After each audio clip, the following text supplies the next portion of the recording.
Welcome, welcome, welcome to the deep dive, your shortcut to being genuinely well-informed. We take stacks of sources, articles, research, our own notes, and we pull out the most important nuggets of knowledge and insight for you. Yeah, tailored just for you, our listeners. Exactly. And today we're plunging headfirst into a really towering work by one of the 20th century's, well, most visionary leaders, Kwame Nkrumah's Africa Must Unite. It really is more than just, a historical account. It's truly a foundational text. It captures such a pivotal moment. Nkrumah himself, he described the wave of liberation sweeping across Africa, not as some gentle breeze, but as a raging hurricane against which the old order cannot stand. Powerful stuff. Incredibly powerful. He said the 20th century had become the undeniable century of colonial emancipation. Yeah, and it's a testament, isn't it, to the unyielding human spirit. Absolutely. He saw people across Africa, across Asia too, growing, as he put it, impatient of being hewers of wood and drawers of water. Fiercely rebelling against that really insidious idea that some people were just destined for servitude. Yeah, that whole manufactured hierarchy. Right. So our mission for this deep dive, it isn't just about recounting historical facts. It's more of a profound exploration of Nkrumah's political philosophy. Yeah, a really comprehensive look at the enduring legacy of colonialism and, crucially, his passionate, really detailed blueprint for Africa's future. We're aiming to grasp not just the what, but the why. Why did Africa face such immense challenges after independence? And why was Nkrumah so utterly convinced that unity wasn't just like a nice idea, but the only viable answer? It's about truly understanding that vision, isn't it? Yeah. A vision of collective strength, of self-determination, and it resonates with, well, astonishing power even today. It really does. So to really appreciate the depth of Nkrumah's solutions for the future, we have to first confront the past he was reacting against, that painful manufactured past. Okay. Let's begin with part one, the scars of the past, unpacking the colonial imprint. Right. And Nkrumah wastes absolutely no time tackling what he calls the myth of color inferiority. What's fascinating here is how he just asserts that this narrative wasn't some inherent truth about Africa's people or civilizations. No, not at all. It was, he argues, deliberately manufactured, a convenient fiction designed purely for exploitation, such a critical starting point. It absolutely is, because the general picture, the one painted by colonial narratives, was of Africa as this dark continent, backward, needing European enlightenment or, quote, civilization. Yeah. The classic justification. Exactly. But Nkrumah just completely dismantles this. He paints this vivid counterpicture of pre-colonial Africa. He talks about advanced civilizations, thriving tree networks crisscrossing the continent. Highly organized societies, too. Yeah, societies that in many ways really rivaled or even surpassed their European contemporaries at the time. It just challenges the very bedrock of colonial excuses. And his deep analysis here is, well, it's meticulous. He doesn't just claim this stuff.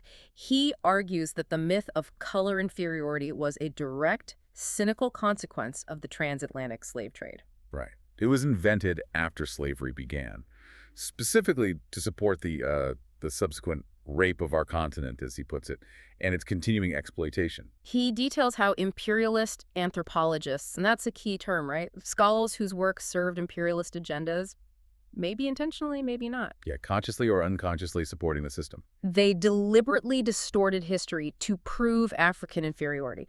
They'd attribute anything valuable found on the continent to, like, external non-African influences. And what's particularly compelling is how he brings in these powerful, authoritative voices to back it up. Real evidence. Like who? Well, he cites Dr. Eric Williams, for instance. Williams famously argued that racial denigration wasn't the cause of slavery, but a rationalization that came after it. That flips the usual understanding completely. Totally. Then there's L.S.B. Leakey, the renowned paleoanthropologist. Leakey stated unequivocally that men of science today are, with few exceptions, satisfied that Africa was the birthplace of man himself. Wow. And that for many hundreds of centuries thereafter, Africa was in the forefront of all world progress. He even points out how European culture traces its roots back to the Nile Valley civilizations. So this isn't just shifting perspective, it's like a complete historical recalibration for many people listening. Absolutely. And to really hammer this home, Nkrumah brings in this fascinating historical snapshot. Ibn Battuta's account of the Mali Empire in the 14th century. Ah, yeah, the famous explorer. Right. Batuta described a society with complete security, astonishingly little property confiscation. He contrasted it sharply with the petty and quarrelsome kingdoms back in Europe at the time. Imagine that. That level of stability, justice, rule of law, while Europe was still, deep in medieval turmoil. It forces you to rethink everything you thought you knew about global power back then. And it gets even more vivid when Nkrumah uses Basil Davidson's findings. But the early European explorers, the so-called discoverers, Right. Davidson describes how these sailors found cities as fine as all but a few they could have known in Europe. Thriving maritime trade, gold, iron, ivory, beads, cotton. Wow. Vasco da Gama's own logbook, Nkrumah quotes it, notes these haughty African seigneurs he met, people who clearly saw themselves as equals, maybe even culturally superior. That image just directly contradicts the whole colonial myth, doesn't it? Completely. And the contrast in, approaches to warfare is incredibly telling. How so? Well, Nkrumah points out that African warfare in these advanced societies, it was often designed to minimize casualties, focused on strategy, not just destruction. Okay. But the European invaders, steeped in their own brutal histories, they fell upon these civilizations with ferocity and violence, having, as Nkrumah says, no such care for human life or established societies. A totally different mindset, driven by conquest. Exactly. So for you, the listener, the key takeaway here is that narrative of African inferiority. It was a deliberate fabrication, not reality, a sinister prelude to the next stage. Which was systematic economic domination. Precisely. And that leads us straight to part B, the economics of domination, why colonies were acquired. The key point here, for Nkrumah, it's crystal clear. Colonialism was fundamentally an economic enterprise. Simple as that. Serving European capitalist needs. Yeah, it wasn't about civilizing missions or spreading religion, despite the rhetoric. It was about profit. Full stop. It's a crucial distinction. The general picture often presented, it was exploration bringing progress. But Nkrumah exposes the scramble for Africa as anything but random. His deep analysis shows it was a direct, calculated result of industrial and financial monopolies in Europe needing to expand. They needed new places for capital investment. Cheap raw materials. Captive markets for their goods, and strategic military points, too. It was an economic machine, plain and simple. And what's particularly damning, and Nkrumah highlights this brilliantly, is he uses the colonizers' own words against them. Oh, yeah. Like who? He quotes Jules Ferry, the French premier, back in 1885. Ferry openly defended colonial policy, talking about Europe's saturated consumption, the urgent need for new markets, new outlets for capital. Wow, just laid it bare. He chillingly said, European consumption is saturated. It is necessary to raise new masses of consumers in other parts of the globe, else we shall put modern society into bankruptcy. No subtlety there. Not at all. A stark capitalist confession. And this connects perfectly to Lenin's analysis of imperialism, which Nkrumah also references. Lenin showed how banking capital came to dominate production capital, making the export of investment capital just as vital as exporting goods. Right, the drive was for higher profits. And you could find those in quote-unquote backward countries because labor costs were minimal, land was dirt cheap. It really makes you question, doesn't it? How often do we really scrutinize the claimed humanitarian motives behind big geopolitical moves when the economic drivers are just so obvious? Exactly. And this is where Nkrumah brings in that almost absurd Alice in Wonderland craziness, as he calls it. How so? When apologists argued that European investment somehow served Africa, Nkrumah just scathingly compared it to someone stealing buried treasure from a neighbor's garden. Okay. And then telling the neighbor they did them no harm because the neighbor didn't even know the treasure was there in the first place. Ha! That's a brilliant analogy. Cuts right through the nonsense. Doesn't it? And Yeah. it makes it undeniably clear. The mineral wealth, all the resources, they were systematically shipped away, out of Africa, not kept for local development.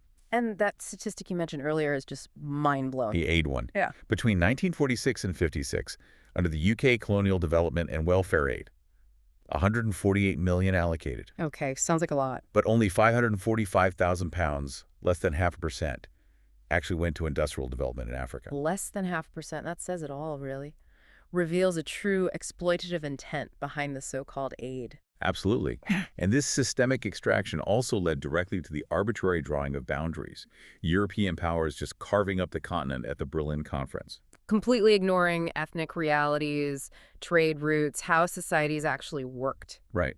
Nkrumah argues these divisions created problems that could, in his view, only be settled by continental union. So the lesson from this period applying Nkrumah's analysis is that colonialism wasn't just conquest.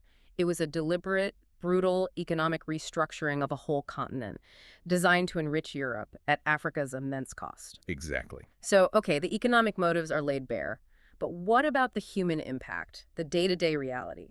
That brings us to part C, the human costs, social, and economic effects of colonialism. Right. And for Nkrumah, the key point here is that colonial policies systematically suppressed indigenous development. They intentionally created deep economic dependency and, maybe even worse, this profound psychological sense of inferiority. That psychological aspect is huge, isn't it? It lingered long after independence.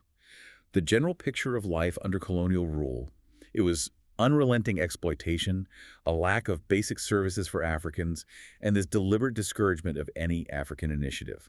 And he talks about the color bar specifically. Yeah, he emphasizes how insidious that was. Those no African allowed signs, segregated facilities, opportunities, just basic human dignity denied. These social effects, he argued, they got deep into people's minds, ingraining that sense of inferiority. He thought it would take longer to fix than the political or economic stuff. It was psychological colonization.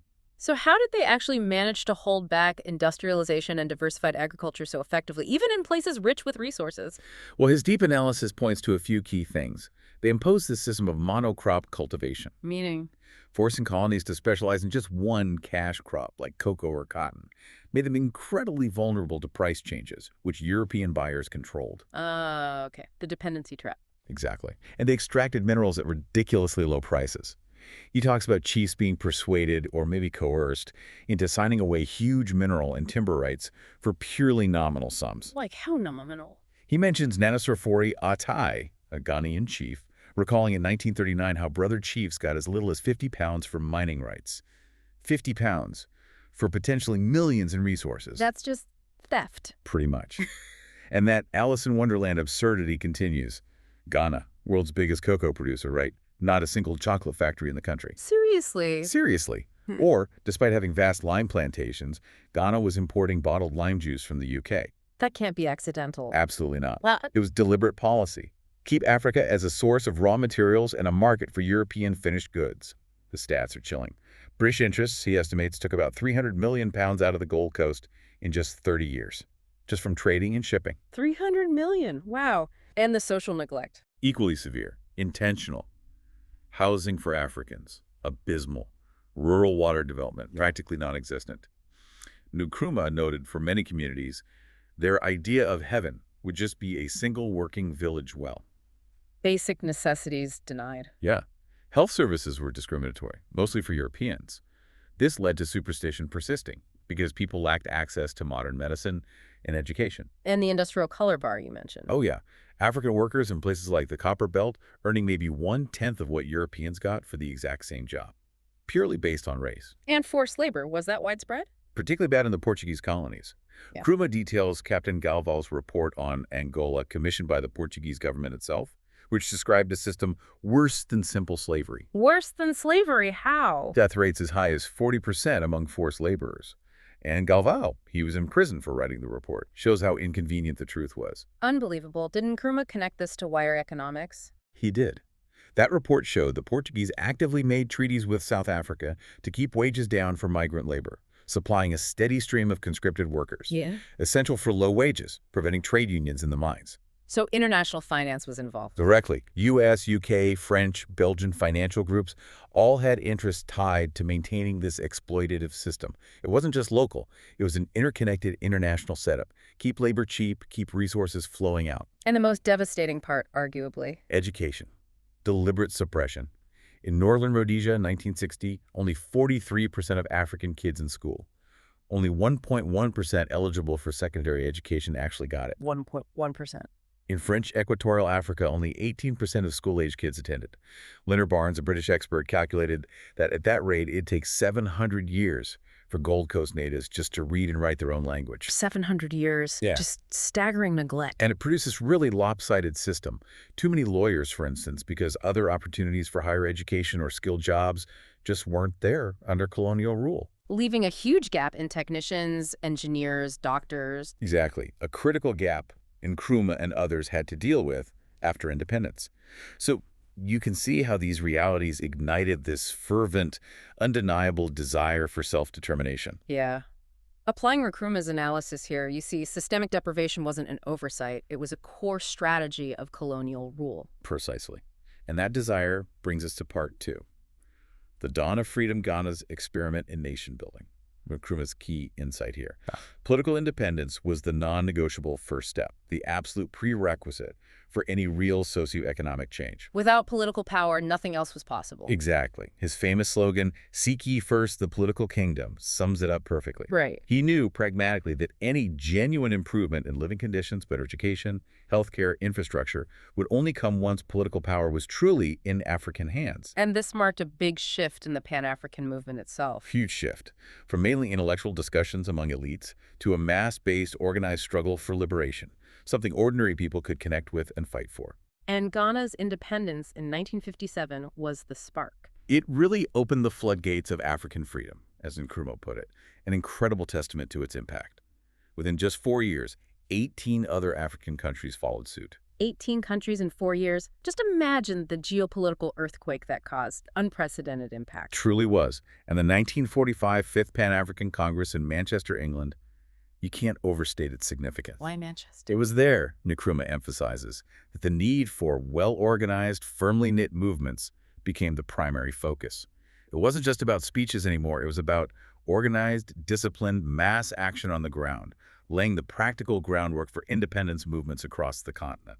So applying this, Nkrumah showed the path to freedom was paved by political strategy, by unified action. Absolutely. But independence wasn't just handed over, it was fought for hard. And even then, as we get into Part B, Achieving Sovereignty, Ghana's constitutional battles, it's clear the full realization of freedom was still constrained. Lingering colonial influence. So the struggle wasn't just getting independence, but defining Ghana's own political identity free from outside control. Exactly. That's the crucial insight. Nkrumah explains how the British, even while granting independence, insisted on putting entrenched clauses in Ghana's independence constitution. Entrenched clauses, meaning? Clauses designed to protect minority rights, but maybe more importantly, the positions and privileges of British civil servants still in the Ghanaian government. Nkrumah saw these as an affront to Ghana's sovereignty, a subtle way to keep control.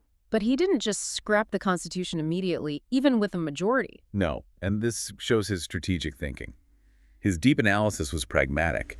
He didn't want Ghana seen as breaking a contract, causing international suspicion, even though he felt the deal was made under moral duress. A delicate balancing act, asserting sovereignty while managing international perceptions. Precisely. So why did the British push so hard for these clauses and for a federal system? Well, Nkrumah reveals his suspicion.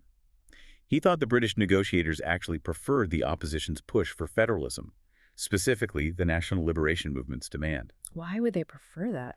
He saw it as a hopeful means of fragmenting our small and largely homogeneous country, making it weaker, easier to control. He even suggests imperialist groups actively supported this to undermine Ghana's unity. So even at the moment of independence, the fight for true sovereignty meant battling these subtle, externally backed attempts at fragmentation. Absolutely. Applying Nkrumah's point, the struggle continued, just in a different form. So the battle shifts from external colonial rule to internal politics. That takes us to Part C, the challenges of self-governance, unity, and opposition. Right. And Nkrumah's key insight here is that building a stable, democratic state after colonialism meant navigating intense internal divisions and often a destructive opposition, forces actively trying to undermine the new nation. It's easy for established democracies to judge, isn't it? Expecting new nations to instantly mirror their systems. Exactly. But Nkrumah pushes back hard. He argues developing nations must be judged by their own conditions, their unique challenges, not by idealized Western models. He points to history, right? Yeah, with a sharp lens. Britain chopped off a king's head, had another revolution centuries later to get its parliamentary democracy. The USA fought a brutal civil war to keep its union together. He's basically saying, you think we have problems, look at your own messy, violent nation-building past. Precisely. And his deep analysis of Ghana's opposition is fascinating. He felt they mostly tried to add to the difficulties of government, not offer constructive alternatives. Like how? He gives examples.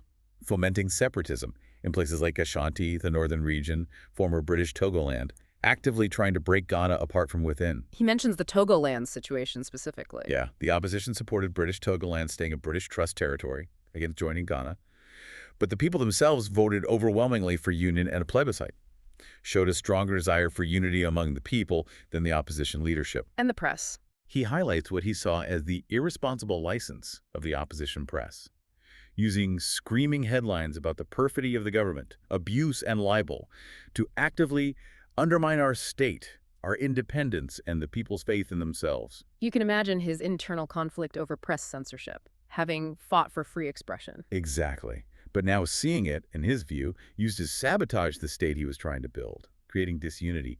He also points out the opposition, especially the NLM, often allied with autocratic chiefs anxious to retain the special privileges they got under indirect rule. The colonial system of ruling through local chiefs. Right. And these chiefs, Nkrumah argues, were often helped by imperialist groups who found it useful to keep Ghana weak and divided. This dynamic external and internal forces conspiring to fragment a new state. It's a recurring theme, isn't it? Tragically, yes. Nkrumah poses this pragmatic, maybe controversial question. Could a seedling, less developed state, facing immediate threats from an unpatriotic minority opposition, really afford all the forms which established democracies have taken generations to evolve? Suggesting some limits might be needed just for survival. That's the implication. Applying his experience. The challenge of building unity often means confronting internal forces that, maybe knowingly or not, serve external interests trying to keep you weak. Which leads naturally to reimagining the state itself, Part D, reimagining the state constitution and administration. Yeah. Nkrumah's key insight. A truly independent nation had to overhaul its inherited constitutional framework and administrative machinery, make it serve its own development goals, not the old colonial masters. More than just changing flags, changing the whole operating system. Exactly. A massive transition from a British-centric civil service designed for colonial administration to one focused on national needs. Needed a new ethos, rapid Africanization. And the 1960 constitutional changes were key. Pivotal.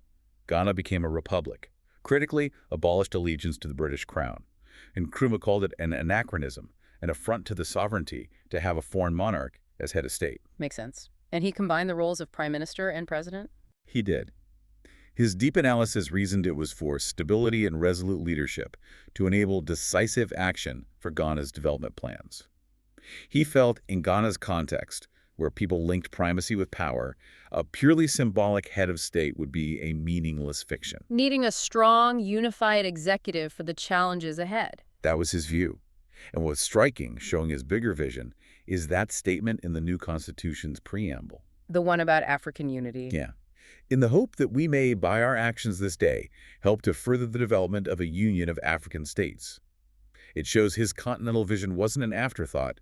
It was embedded right there from the start. A constant North Star. Profound. And then the huge task of Africanizing the civil service. Huge.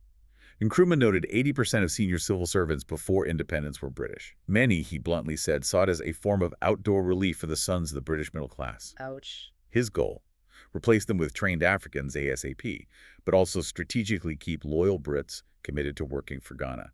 A tactical action, he called it. But it wasn't just about changing faces. No, crucially, it was about a new ethos. He demanded a dynamic civil service, not the cautious, conservative, staid, static colonial model. He wanted utterly devoted and dedicated pioneer workers who'd grapple with their work all the time. Believing development depended on civil servants being as committed as the politicians. Absolutely. So training was vital. Applying this, they set up the Institute of Public Administration, other centers, to fill that gap in trained Africans. And dealing with existing officials. He observed some British officials were less than competent, even obstructive or disloyal. He argued firmly an independent government must have power to appoint and dismiss its civil servants to actually carry out its policies. Makes sense. This whole overhaul of the state is essential for freedom to mean something tangible for the people. Exactly. Okay, so Ghana's political structures are being rebuilt. What about the economy? That takes us to part 3, building a new Africa, economic independence and socialism. Right. And then Nkrumah's key insight here is that economic independence was the absolute crux of our economic policy, the essential heart of our endeavors. Why? To prevent Ghana and Africa from just swapping one kind of colonialism for another, trading political flags for continued economic domination. Neo-colonialism, basically. Precisely.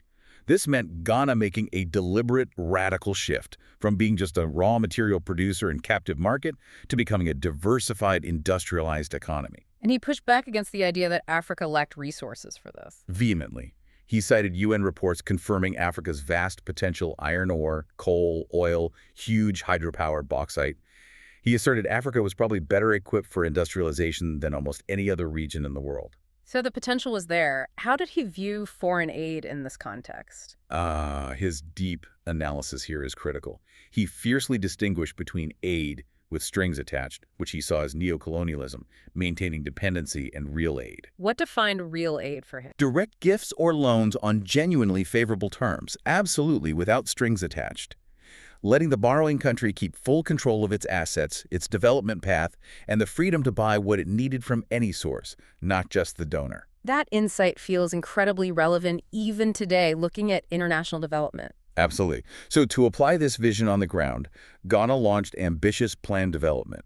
The first development plan focused on essentials: infrastructure, communications, public works, education, laying the foundation. And a second plan. That targeted rapid industrialization, aiming to produce hundreds of different products domestically. A prime example, using Ghana's bauxite for the Volta River project, hydroelectric power for aluminum production, turning raw material into value-added product. And building Tema Harbor. Yes, Tema Harbor and its planned city became powerful symbols of national creation self-reliance. And it wasn't just big projects. No, equally focused on agriculture.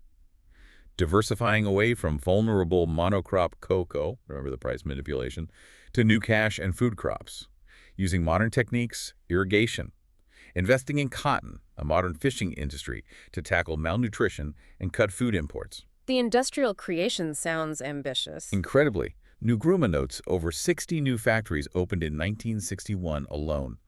A distillery, brewery, oil refinery, iron steel works, vehicle assembly plants. 60 factories in 1 year. Wow. And in the public sector, a national airline, shipping line, bank, expanding existing public services. All this despite, as he notes, active resistance from foreign monopoly interests who felt threatened. And crucially, developing human capital alongside this. Absolutely essential, not just building factories. Ghanaians needed to learn on the spot, side by side with foreign experts, transferring skills, internalizing knowledge for long-term independence, avoiding new technological reliance. Which brings us to his specific path. Part B, the path to socialism, a Ghanaian blueprint. Right, and Nkrumah's key insight. He saw socialism in Ghana not as some imported dogma, but as a pragmatic, necessary approach for social justice and rapid development. And led by the state. Why? Primarily because colonial rule had deliberately prevented private capital accumulating among Africans. There wasn't a strong indigenous capitalist class ready to lead industrialization. So the state had to step in. Exactly. His vision of African socialism was unique, pragmatic, adapted to Ghana's specific history and society. The goals were clear: control prices to prevent exploitation, provide universal affordable housing, comprehensive social welfare, and education for all. Fundamentally about raising the standard of life for everyone, equitably. Yes, and his deep analysis justified the government as the main entrepreneur. Colonialism precluded accumulation of capital among our citizens, so the state had to build the infrastructure, establish industries. But he acknowledged different paths to socialism. Openly. There are many roads to socialism, he said. Ghana's path was rooted in its own experience, its needs, not just copying someone else. Did this blueprint involve societal changes too? Yes, and he didn't shy away from it.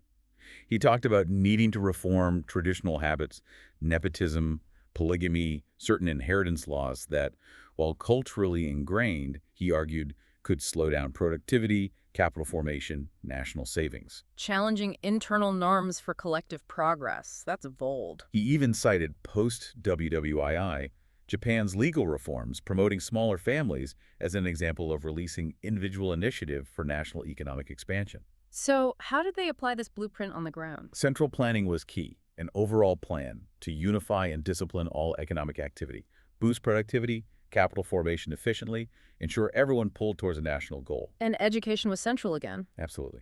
reforming the University of Ghana to prioritize technical and scientific subjects over purely literary ones, which he saw as a luxury a developing nation couldn't afford yet in its drive to industrialize. Freeing compulsory schooling, too. Yes, primary and middle school, aiming for total literacy.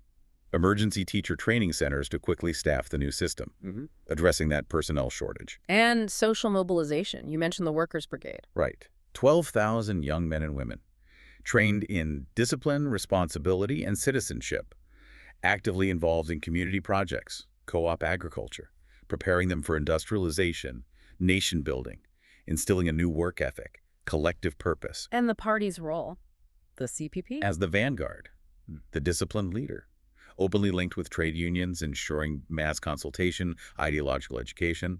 The Kwame Nkrumah Institute at Winneba trained party members and other Africans. To cultivate that new type of citizen. Exactly. A dedicated, modest, honest, and informed man who submerges self in service to the nation and mankind. Transforming the individual was essential for building socialist Ghana and ultimately for broader African unity. So applying this, Nkrumah's socialism was a practical, state-led model, designed to leapfrog development by mobilizing both material and human capital. Okay, now we shift focus. From nation-building in Ghana to the much grander vision, the entire continent. Part 4. One continent, one destiny, the imperative of African unity. And Nkrumah's key insight here is revolutionary. The forces pushing for African unity, the commonalities, shared destinies, they far outweigh any divisions imposed by colonialism. That's a powerful claim, given the diversity of the continent. It is. The general picture was fragmentation, vulnerability. But Nkrumah directly challenges the argument that Africa can't unite because of different races, cultures, languages, or tribal issues. He emphasizes that despite those surface differences, the shared brutal colonial past and a deeper innate sense of oneness are much stronger unifying factors. He often said meeting fellow Africans, he was struck by how much they had in common, a shared identity forged in resistance and hope. He traces the Pan-African dream back, right? Meticulously. From intellectual origins, highlighting the evolution of Pan-African Congresses, especially that transformative 1945 Manchester meeting. Back to Manchester again. Yeah, because it was the focus shifted dramatically from just intellectual talk to the urgent need for well-organized, disciplined mass movements for liberation, mobilizing people on the ground across Africa, first to demand freedom, then to unite. And there were practical attempts at unity early on. Yes. 1958, Ghana and Guinea formed a union, explicitly meant as a nucleus for a union of African states, a seed for something bigger. Mali joined in 1961, forming the Union of African States, UAS. So a tangible commitment. What did they do together? Nkrumah details their common policies: concerted diplomacy globally, joint defense ideas, common economic directives, cultural exchanges, not just symbolic, a real attempt at integration. But there are different approaches to unity. Yes, an ideological split emerged. The Casablanca Group, Ghana, Guinea, Mali, etc., advocated political aims first, believing political unity would unlock economic potential. The Monrovia Group, which preferred a more gradual, step-by-step approach, focusing first on economic cooperation. But even with these differences, Nkrumah notes the Casablanca Group saw the economic imperative, recommending an African common market, a crucial step. And that economic imperative is really the core of Part B, the economic and political imperative of integration. Absolutely. Nkrumah's key insight: only a unified continental approach can achieve significant industrialization, true economic viability, and real global influence for Africa. Fragmentation means perpetual weakness. Perpetual weakness and vulnerability. Exactly. Fragmentation, he argued passionately, condemns individual states to continued economic weakness, susceptibility to external manipulation. He skillfully challenged the cynical idea of pooling of poverty. How did he counter that? By arguing integration would actually coordinate existing resources, economic, agricultural, mineral, financial, and current, to dramatically increase overall surplus and speed up capital development across the whole continent. It wasn't sharing scarcity. It was creating abundance through synergy. But why couldn't individual states industrialize on their own? His deep analysis is powerful here.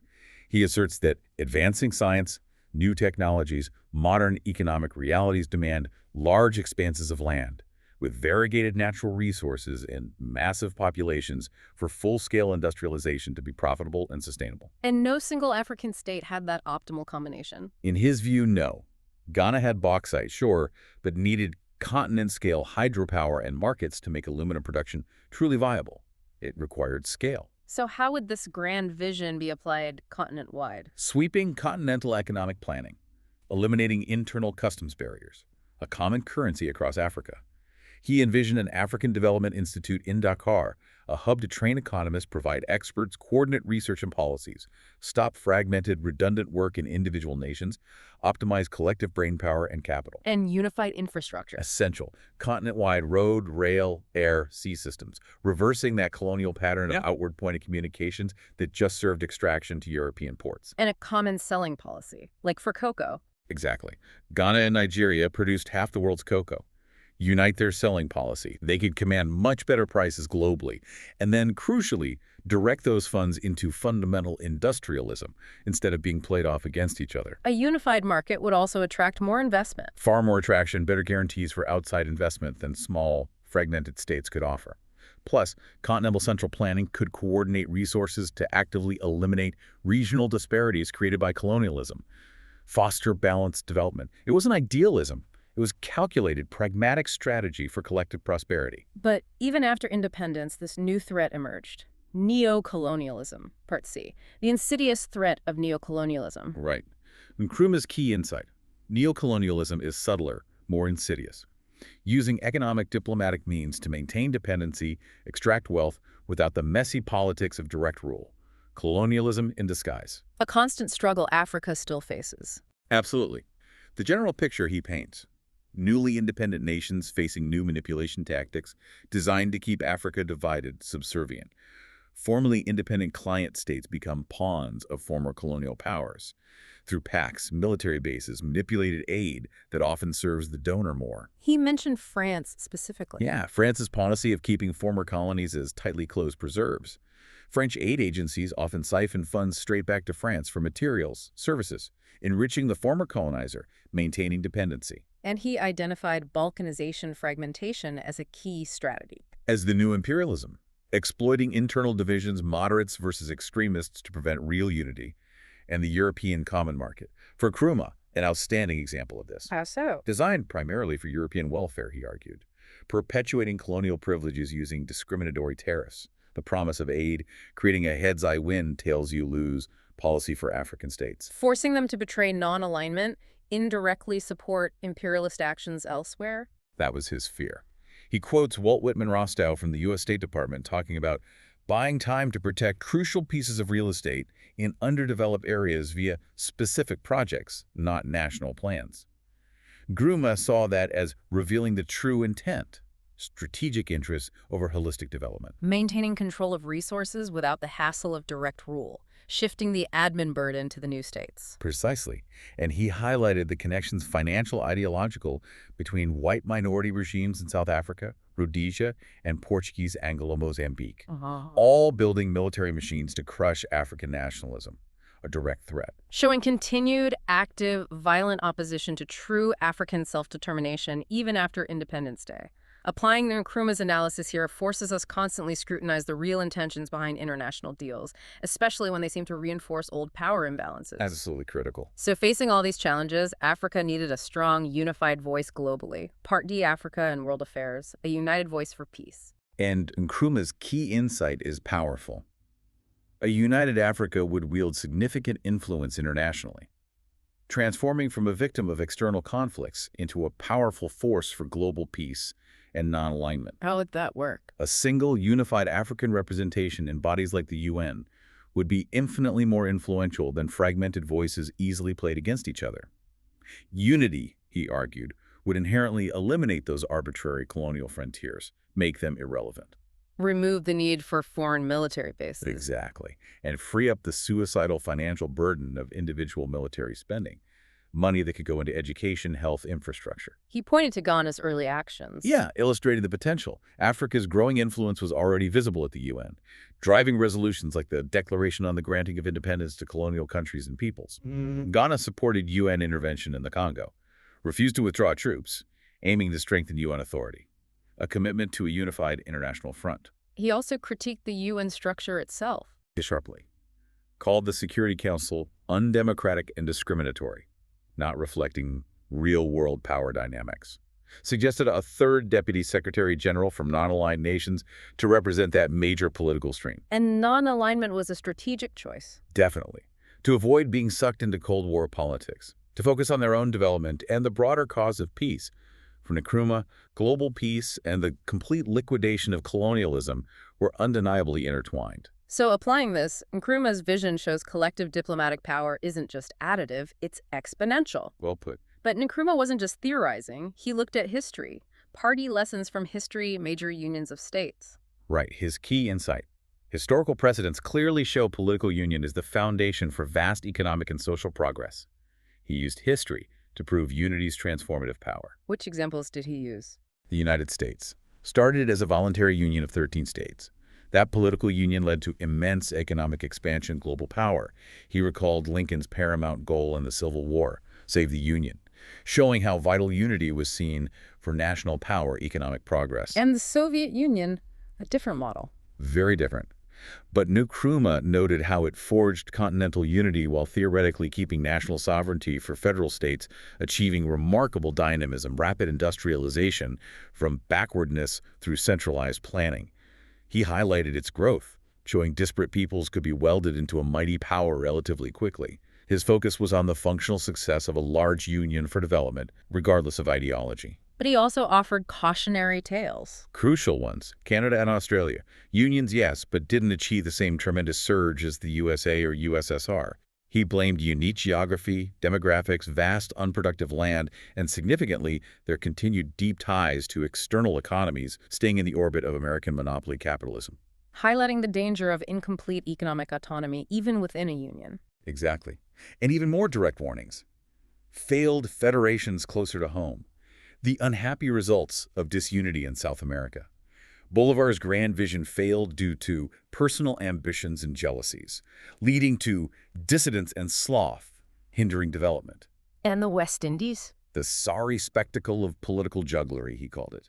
Inter-island rivalries, weak central authority led to banana republics, showcasing how fragmentation, weak governance undermine progress, lead to external dependency. These examples powerfully underscore the urgency for a strong, unified Africa. So, applying this, Nkrumah used history as both a stark warning and a compelling guide for Africa's future. Absolutely. So, learning from history, what was Nkrumah's ultimate destination for Africa? Part F, the Grand Vision Continental Government for Africa. And here, Nkrumah's key insight is nothing less than revolutionary. A comprehensive political and economic unification of the entire African continent. The inescapable desideratum for Africa to realize its full potential, become a global power. He saw Europe's history as a warning. A stark, cautionary tale. Europe's exclusive nationalisms showed how fragmentation leads to economic friction, conflict, exposing states to imperialism, neo-colonial manipulation. He stressed a united Africa's overall economic planning, a common defense plan, a unified foreign policy were paramount. But he insisted this wouldn't erase sovereignty. Crucially, no. He emphasized this foundational unity need not infringe the essential sovereignty of the separate African states. Instead, it would strengthen it through collective action. So how would this grand vision be applied? What were the core objectives? 3 non-negotiables. 1, continental economic planning to boost industrial economic power massively. 2, common defense to collectively protect sovereignty, deter aggression no single state could stand alone. 3, unified foreign and diplomatic relations to speak with one powerful voice globally. Did he suggest a structure? He even dared to suggest a possible form. A continental parliament, lower house based on population, upper house with equal representation for states, regardless of size, balancing population and sovereign equality. And this went beyond just like customs unions. Far beyond, not just tinkering with interterritorial associations. He aimed for complete and total mobilization of the economic planning organization under a unified political direction. Believing this would unleash Enormously greater energy, both human and material, lead to incomparably higher productivity, continuous capital formation for accelerating development continent-wide, a blueprint for a self-sufficient, prosperous, powerful Africa. And he posed those hard questions about defense. Famously asked, which single state in Africa today can protect its sovereignty against an imperialist aggressor? His stark answer, none. Underscoring why collective military resources, a common defense plan, were essential for survival.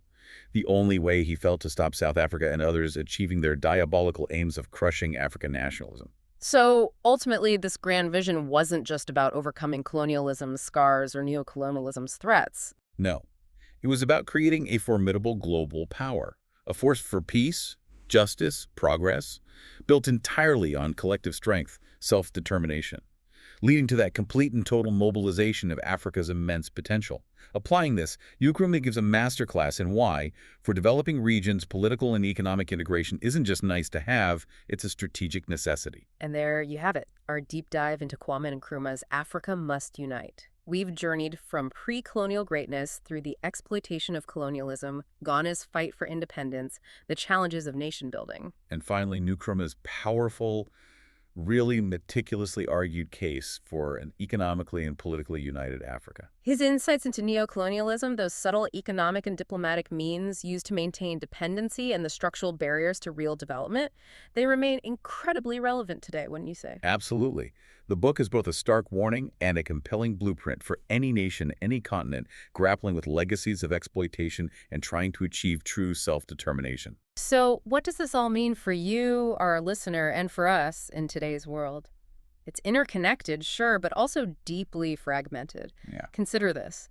In a world facing huge shared challenges, climate change, pandemics, economic inequality, what can Nkrumah's passionate, pragmatic argument for continental government teach us about the real meaning, the real power of unity? hmm What does unity truly look like when you apply it at that grand scale? And what role could it play in shaping the future, not just for Africa, but maybe as a model for global cooperation on these complex, shared problems? Something to definitely mull over until our next deep dive.